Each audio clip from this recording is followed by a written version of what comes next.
video kali ini kita akan membahas tentang apa saja yang harus kita siapkan sebelum membuat landing page.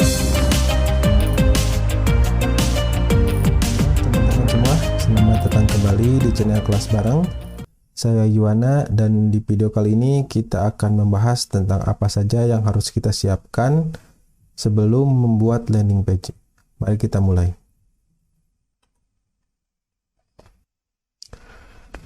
Pada video sebelumnya, kita telah membahas di antaranya tentang apa itu landing page, kemudian dasar-dasar landing page, dan jenis-jenis landing page. Dan pada video kali ini, kita akan bahas mengenai apa saja yang harus kita siapkan sebelum membuat landing page. Untuk mendapatkan hasil yang maksimal, usahakan untuk tidak terburu-buru dalam membuat landing page. Ada hal penting yang harus kita siapkan sebelum membuat landing page, yaitu di antaranya memahami target audience, kemudian customer persona, dan memahami value product. Nah, jika kita lihat dari sisi pengunjung landing page, ada satu pertanyaan penting yang mungkin terpikirkan oleh mereka, yaitu apakah ini benar-benar cocok untuk saya? Pertanyaan ini walaupun terlihat sederhana, tapi harus bisa kita jawab dan buktikan kepada pengunjung landing page. Jika tidak, kemungkinan besar mereka akan langsung menutup browser dan melupakan penawaran kita. Nah, oleh sebab itu, pahami target audiens kita sebelum mulai membuat landing page. Kita harus paham landing page ini dibuat untuk siapa, kemudian apa yang mereka butuhkan, masalah apa yang mereka hadapi, dan keinginan apa yang mereka impikan.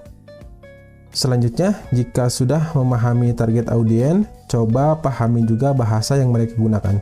Nah, mungkin ada bahasa pergaulan yang khusus di lingkungan mereka. Gunakan bahasa itu untuk mempermudah persuasi. Nah, di dalam dunia internet marketing, ini dikenal dengan istilah customer persona.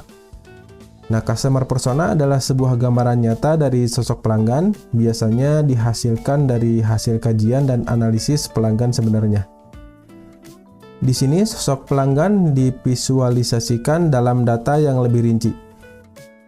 Di antaranya, siapa dia, kemudian umurnya berapa, apakah sudah menikah, punya anak berapa, tinggal di mana, kemudian kesukaannya apa, kemudian majalah apa yang dia baca, acara TV apa saja yang dia tonton, kemudian tokoh siapa yang dia idolakan, dan apa yang mereka keluhkan, apa kendala mereka, dan sebagainya. Nah, intinya adalah untuk membuat profil pelanggan kita dan seolah-olah dia adalah pelanggan yang nyata sehingga kita bisa menyusun pesan pemasaran yang sesuai dengan karakteristik mereka. Intinya adalah untuk membuat profil pelanggan kita dan seolah-olah dia adalah pelanggan yang nyata sehingga kita bisa menyusun pesan pemasaran yang sesuai dengan karakteristik mereka.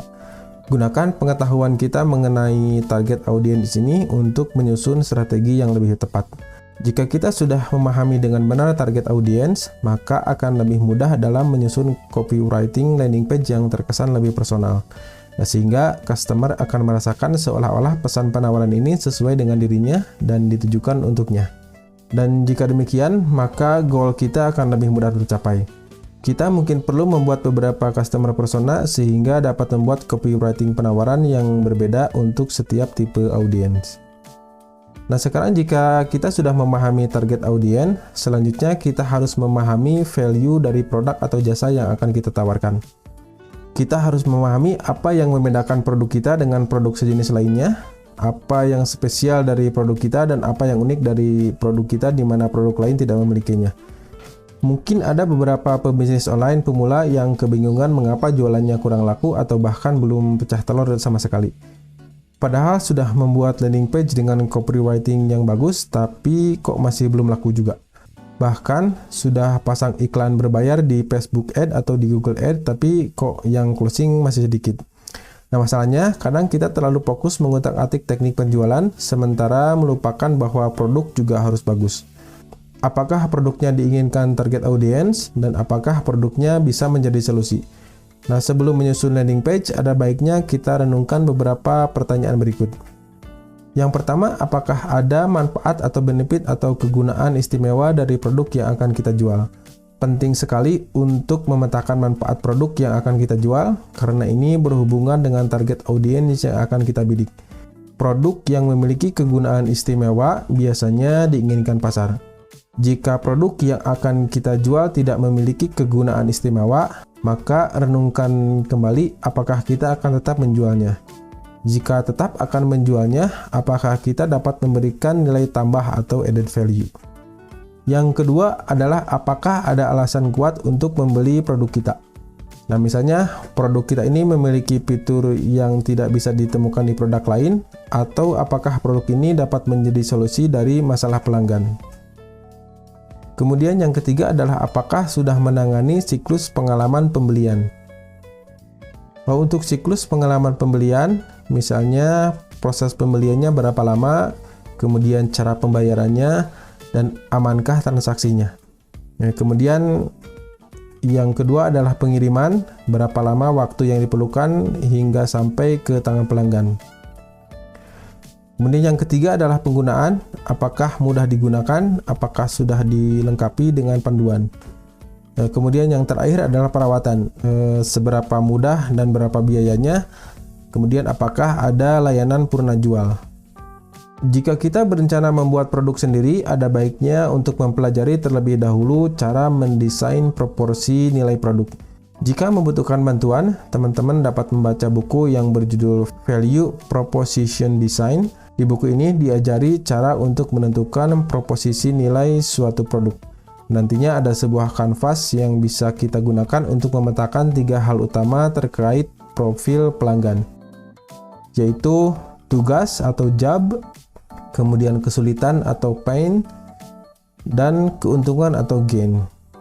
Nah, dengan memetakan 3 poin di atas akan membantu kita dalam menyusun copywriting, yaitu dengan menyampaikan nilai atau value produk kita, di mana produk tersebut apakah dapat mempermudah tugas pelanggan, mengurangi atau menghilangkan kesulitan pelanggan atau pain reliever, dan membuat keuntungan atau gain creator. Setelah memahami value produk kita, selanjutnya kemas semuanya dalam copywriting, sampaikan benefitnya, dan sampaikan juga alasan kenapa pengunjung harus membeli produk ini dari kita. Sampai di sini dulu untuk video kali ini. Kami harap tutorial ini dapat membantu teman-teman untuk lebih memahami apa saja yang harus kita siapkan sebelum membuat landing page. Jika teman-teman memiliki pertanyaan, jangan ragu untuk menghubungi kami dengan meninggalkan komentar. Dan di video selanjutnya, kita akan membahas tentang elemen penting dari landing page. Sampai jumpa di video selanjutnya. Terima kasih.